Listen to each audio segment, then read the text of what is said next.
welcome back to Up the Villa podcast. So, at the start of the season, we did a prediction episode.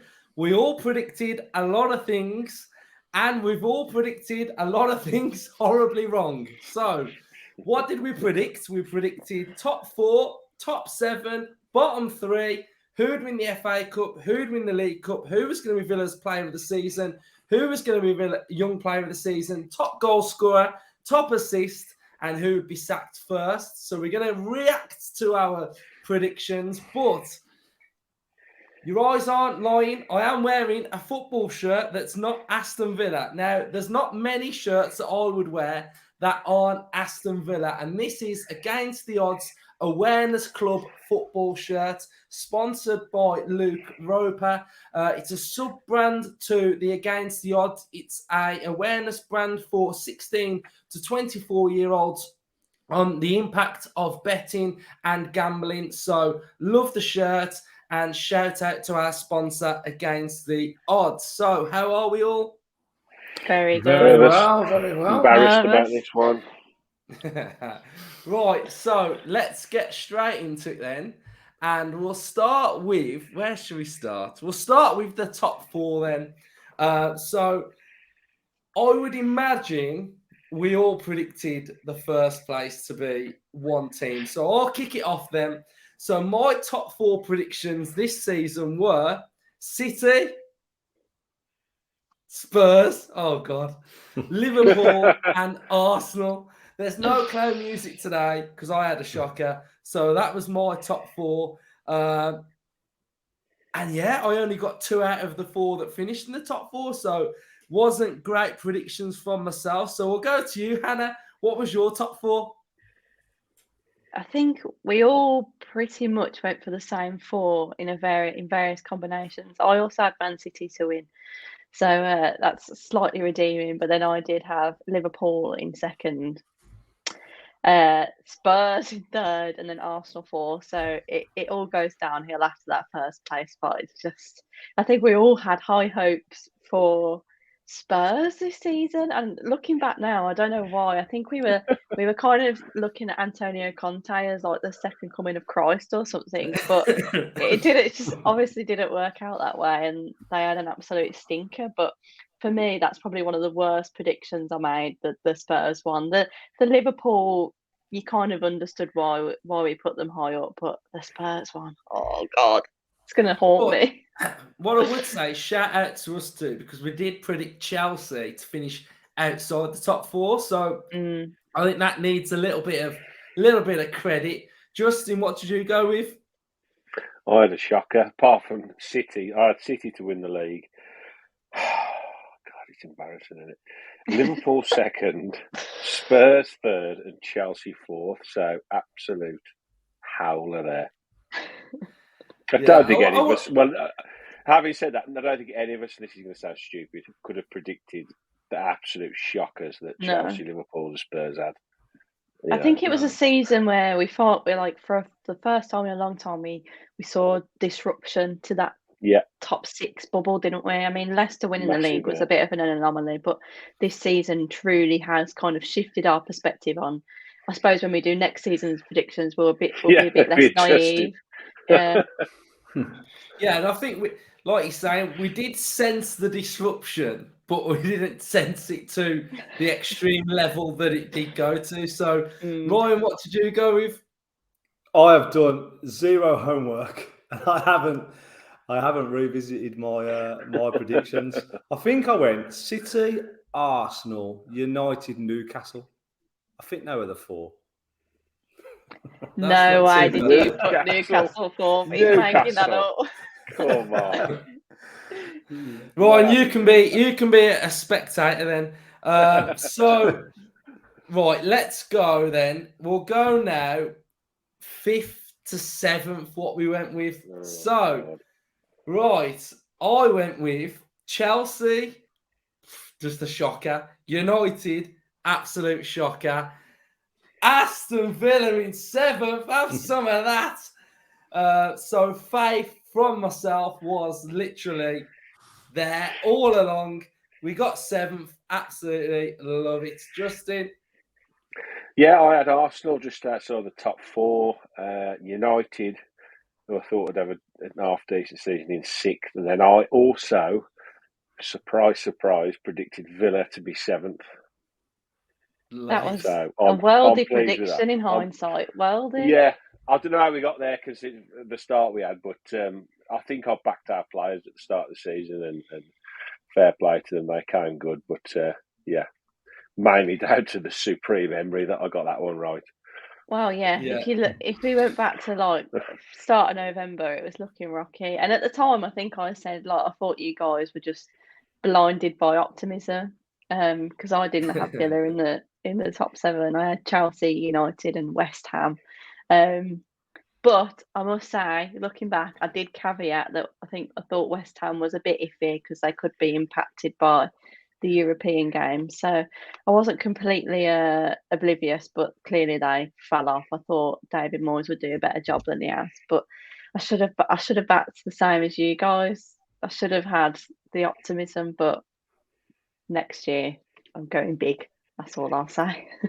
We'll ask Ryan. What do you think you went with, Ryan? I think I went with Liverpool, Brighton, Villa, but that's kidding, man.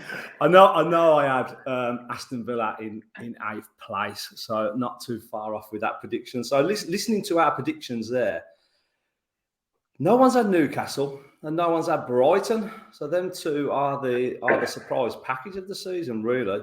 I listened to the full episode this morning, Ryan, and I am pretty sure you had Brighton to be down the bottom. Oh God, he did. I He am did. pretty sure you had Ryan, Brighton right down the bottom. You got to 18th place and you were going, you know what? I don't know whether Brighton might go, you know. And this is why I haven't revisited that episode. Shame. I think you was in an iron with them in Southampton. Wow. Oh, shocker. Right. Shocker. Hannah, have you done yours? Where did you put Villa? I've 8th. also put Villa 8th. Yeah, I thought that was going to be a great season, so we've outdone my expectations. What did you do 5th, 6th and 7th then? Chelsea, You did United, that. West Ham. Chelsea, United, West Ham, yeah. Again, the West Ham one was a shocker. The Chelsea one, I think everyone expected them to do better with the signings. And United have done okay under Ten Hag, haven't they? I think they've had a decent season, so they've outperformed what I expected. Right, let's talk relegation then. So, what did we predict for the relegation battle? I had Bournemouth rock bottom, followed by Fulham in 19th. And then I got one right, Leeds United relegated to the Championship. So 1 out of 3 for me. Again, 2 absolute shockers because Brighton and Fulham survived pretty comfortably towards the end of the season. Hannah, who did you have to go down? I do think the one thing we all did was have Leeds to get relegated. I had them in 18th, so did pretty well there. And then I had Bournemouth 19th, Fulham 20th. So again, it's not very often you get teams that come up through the playoffs don't normally stay up. And I thought, I'm going to back Nottingham Forest to be an anomaly, to be the player up through the playoff, the club through the playoff that stays up. But I thought the other two would go as a result. But the fact that you've had all 3 promoted teams stay up, I don't think anyone would have predicted it. No, across content creators, across Sky, BT. I don't think anyone would have thought all 3 of them would stay up. I mean, Fulham particularly have had a very good season. Thanks to Mitrovic for his goals, but Bournemouth as well. I mean, the first day of the season should have set the tone for them, but even after that, they sacked the manager, stuck with the new one, and it's paid off. So I think props to them, to be fair, because everyone clearly underestimated them. The thing is with Bournemouth as well, I definitely predicted them to go down. I can remember that because they'd signed nobody. They'd signed nobody in the summer. They literally had a stick-thin squad, and then obviously, like you just said, the sacked the manager, Gary O'Neill come in, and he got some good results just before the World Cup break. And I've got the form table in front of me. They lost They actually lost their last 4 games of the season and still finished 5 points above the relegation zone. That's mad. Yeah, it's mad. They had some considering- great results, didn't Yeah, they? the work in the they've done months before that final run-in to get safe, incredible, absolutely incredible. Gary O'Neill done an absolute superb job. Yeah, I remember Justin here. I remember his prediction because we was on about his neighbour cutting his Wi-Fi. So, Justin, to be fair, when I rewatched our prediction episode, you actually said I could see there being about 10 teams involved in the relegation battle, and you were literally bang on because for large parts there was like 10 teams, weren't there? You know, it kept going like below 11 for that graphic. You know, 12th down, they were all going down at one point, weren't they? So what did you go with? I watched it this morning, not the full episode, listened to it, and I did think that when I said that. I picked Fulham, Bournemouth and Wolves, which everybody laughed at. But then I did put that caveat on. I said, I do think it's going to be really tight between a lot of clubs this season. I saw a lot of clubs all fight out, and it was only really towards the end of the season when it really sorted itself out. And I know a lot of people laughed when I said Wolves, and to be fair, for large parts of the season, they were absolutely dreadful. It was only really when they changed the manager and they managed to pull away. But even then, they threw some shockers in. But yeah, Fulham got that totally wrong. No, I didn't see that coming at all. Bournemouth, yeah, I think on another season they could have gone. But yeah, it was. I've had a shocker because I haven't picked one team to go down, to be fair. I did think Forest would stay up just about, which they did. But apart from that, yeah, pretty bad for the bottom 3, to be fair. Not one right. To be fair, at points, Justin, I actually thought you were going to be right, and we were going to be clipping up that wild card relegation, and you were going to be right after we laughed. But you know, that even so, looking back, that they lost 6-0 to Brighton, didn't they? Didn't they lose 5-0 on the last day to someone? I can't remember who it was, but they've had some there. So they've had a very very rough season, and it's not looking good for them this summer. They finished 13th though. 40 used to be that magic number. They had 41 points, got you 13th this season. Yeah. So there's such a deficit. Yeah. That 40 now is about 36, isn't it? Yeah, definitely. There's so many teams that fight it out now. I did say that there's always a surprise package, and there's always the team that drops that's an underperformer. And I said Wolves for that and Villa for the surprise package. So I'm going to give myself a little bonus point for them. Yes, you did well to call all the teams that are going to be down the bottom then. So let's go to top goal scorer. Well, we may as well not bother because I think apart from Hannah, we all predicted Haaland. What did you go with, Hannah? Right. Any other season. Come on, Hannah. Any other season, 30 goals would get you the Golden Boot. So I picked Harry Kane, and I'm not having the stick. Do you know what it was? I wanted to be a bit different. Everyone was chatting about Erling Haaland, and yes, I expected him to be good. I probably didn't expect him to be 10 million hat tricks in a season good, and I probably didn't expect him to outdo what would be a benchmark of 30 goals a season. So that's my excuse. But I can't say that it was a really bad prediction because he's still, in a very, very poor Spurs side, Harry Kane scored 30 goals. But yes, I was incorrect. I tried too hard to be different, clearly. And I know it sounds like we hammer Spurs every week. We don't. But look what this highlights for Spurs, though. Spurs finished 8th, right? They finished 8th and Kane got 30 goals. If you take Kane's goals out that team, they would have been in big, big trouble. And if they sell Kane in the summer, which it looks like they could potentially do, I think this could be like a changing of the guard for Spurs where they start to dip and not get top 4, not challenge top 6. They don't become a big 6 club anymore. So I'd say going into next season, Spurs have got to be very, very careful because I think they're in a bit of a weird position at the minute.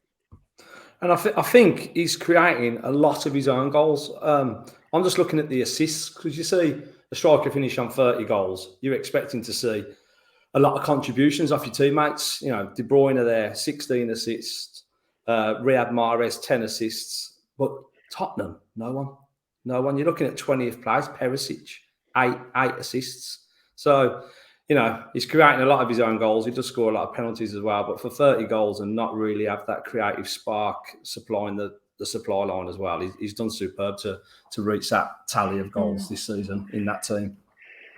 Yeah, I mean, I went with Son to be top assist as well. And too. another Who was the prediction. top assist? It was De Bruyne on 16, followed by Salah on 12 and Trossard on 12. I chose Son as well. I think I was going for that Kane-Son partnership, which was really good last season. And it just, Son really, really had quite a poor season as well. Just wasn't getting minutes and really just didn't look the same player. It's quite strange, really, the turnaround in 12 months. I do remember. He's the same person that Ryan chose. Yeah. Mr. Grealish. We put our tin hats on, didn't we? Yeah. Yeah. How many did he get? He got seven assists. Not great, is it? Not great, no. But he did have a much better season, didn't he? In all fairness, than the season before. Right, FA Cup, League Cup. I think I've nailed this. I went with League Cup Man United, and I've gone with FA Cup Man City. Ooh, wow. Could get the double. I reckon I've got it. Hannah, what did you go with? Oh, it's such a bad prediction. I thought Arsenal were going to win the FA Cup. Nowhere near. And I had Liverpool to win the League Cup. Shocking again. Trying too hard to defy the odds, I think. Justin, what did you go with? I had League Cup City. Oh, no, hold on. Again, No. again, the same as what Ryan picked. Villa. Can we just teleport back to that home game in January against Stevenage? God. I mean, I've got to say, looking back, like, how wrong were we about Gerrard? We'll get to that. We'll get to that in a minute when we talk about wild card. I mean, a funny point was Ryan actually said Villa, and then he said until we draw Man United in the third round and get knocked out, which half was right because we did get knocked out in the third round. It was just Stevenage, you weren't Man United. Yeah, got me FA Cup and League Cup mixed up because. And we did go out to Man United in another, in the League Cup, League Cup third round. So let's go with Villa's Player of the Season and Young Player of the Season.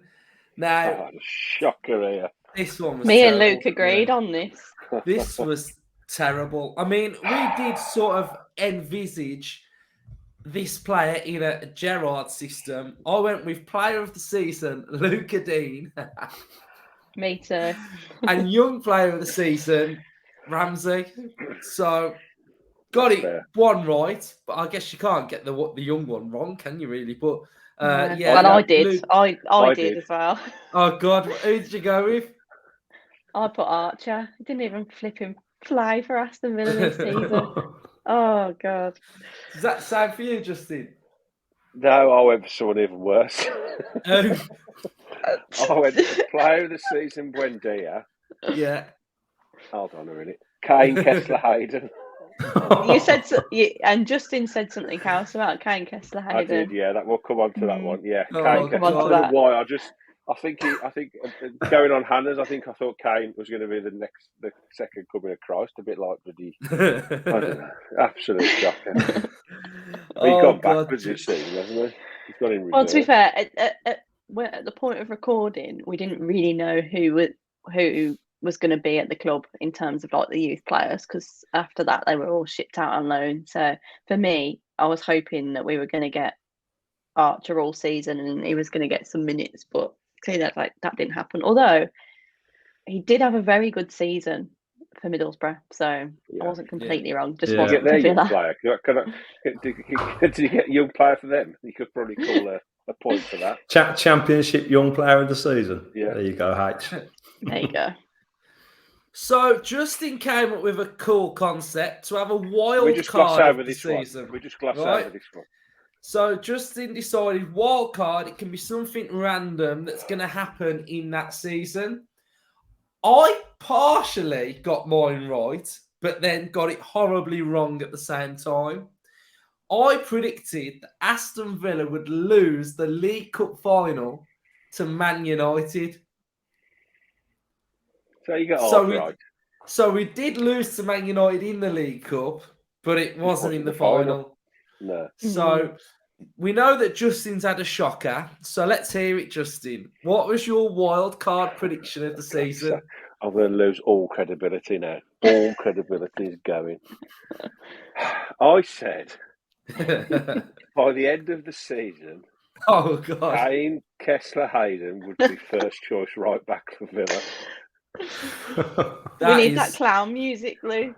Now, to be fair, me and Justin and Ryan, we have actually been going to watch the under-23s.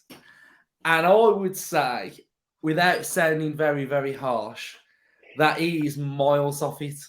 Yeah, I would agree. Oh, you know, from the Kane Kessler-Hayden, that went out on loan and looked like he was the standout youth team player and the one that was, if out of all of them, that were going to make the breakthrough into the first team. At the time of recording this, I genuinely believed he would be retained within the first team. We obviously didn't think that Ashley Young was going to have the impact that he had. I thought Kessler-Hayden would be, at the very least, back up to our right back, and I thought at some point he would be pushing Matty Cash so hard that he would get a chance and take that chance. He obviously didn't play anything like that out.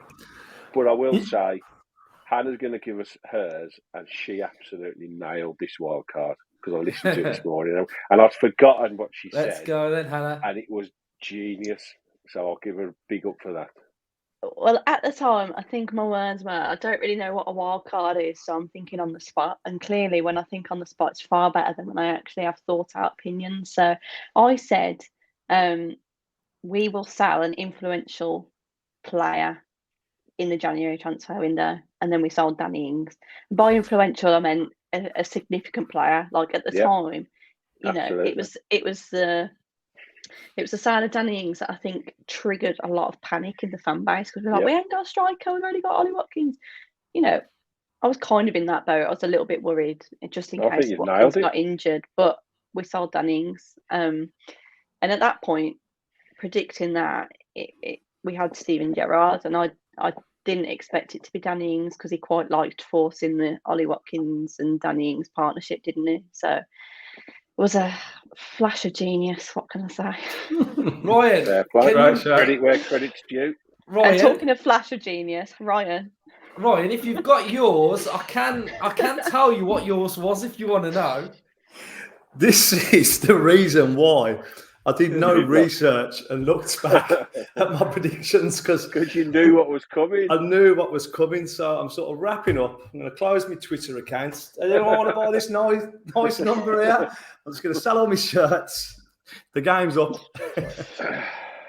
I predicted for my wild card. Look. Come on, Ryan, say it quickly. Look at the title. Wild card. Wild. It's a wild suggestion. I suggested that Steven Gerrard would be in the running for manager of the season. And with that reaction, Ryan, you're never coming on this podcast ever again. See you later. So, listen. Hang on. Let me defend myself. Hold on, right. That is up there. I don't know who that YouTuber is that said Haaland would be Rory Jennings. Rory Jennings. When he said that he's up there with that. So I've got to give you a round of applause for that, Rob. That's outstanding work. Well played, mate. Right. Let me defend myself. Wild was in the comment, right? In my head, I'm thinking this squad's good enough to either get 7th or 8th, get into Europe, or win a cup. So my thinking behind it was, if we do one of them, right, then our manager's going to be in the running. What what I'm going to learn and take away from this wildcard prediction is my wording. If I would have said, and the Aston Villa manager would be in the room for manager of the season, then I would be a prediction monster, an absolute monster. So I'm going to go away in the summer and work on my wording and my delivery, and I'll come back with some smashing predictions next season. I'll give you one credit, Ryan. When I listened to mine, I thought, oh my God, I've had a shocker there with that. And then you did yours after mine, and then I felt much, much better. I can tell you that. Being as I'm the host, I'm gonna pick the person that had the worst predictions, and I think we all know who it is. So Ryan, I'm sorry, but yours were the worst, I think. You got to bring a bit of comedy to the channel every now and then. But it's normally me, so I'm glad it's you. Who did it? I remember I didn't get to share my first manager to be sacked because I had awful Wi-Fi that day. Was the other thing, wasn't it? Yeah. But I wasn't right with the first manager to be sacked. But I said, and I had written down, and I have proof, Brendan Rodgers, and I feel like that was a great shout because I don't think many other people would have predicted Brendan Rodgers to get sacked. So I want some extra points for that, even though it's not actually on film. Yeah. My Pep Guardiola prediction didn't come in either. Right, so that's it. That's what we predicted for last season to happen. So we'll be back in the summer with our predictions for the up and coming season to come. So that's sort of rounded off our season's content then. So we're going to draw a line under the season and look ahead and move forward to the content that we've got to come in the summer. So stay tuned next week for the new concepts which you will be seeing from the channel. And just thanks everybody for watching, and up the Villa. Up the Villa.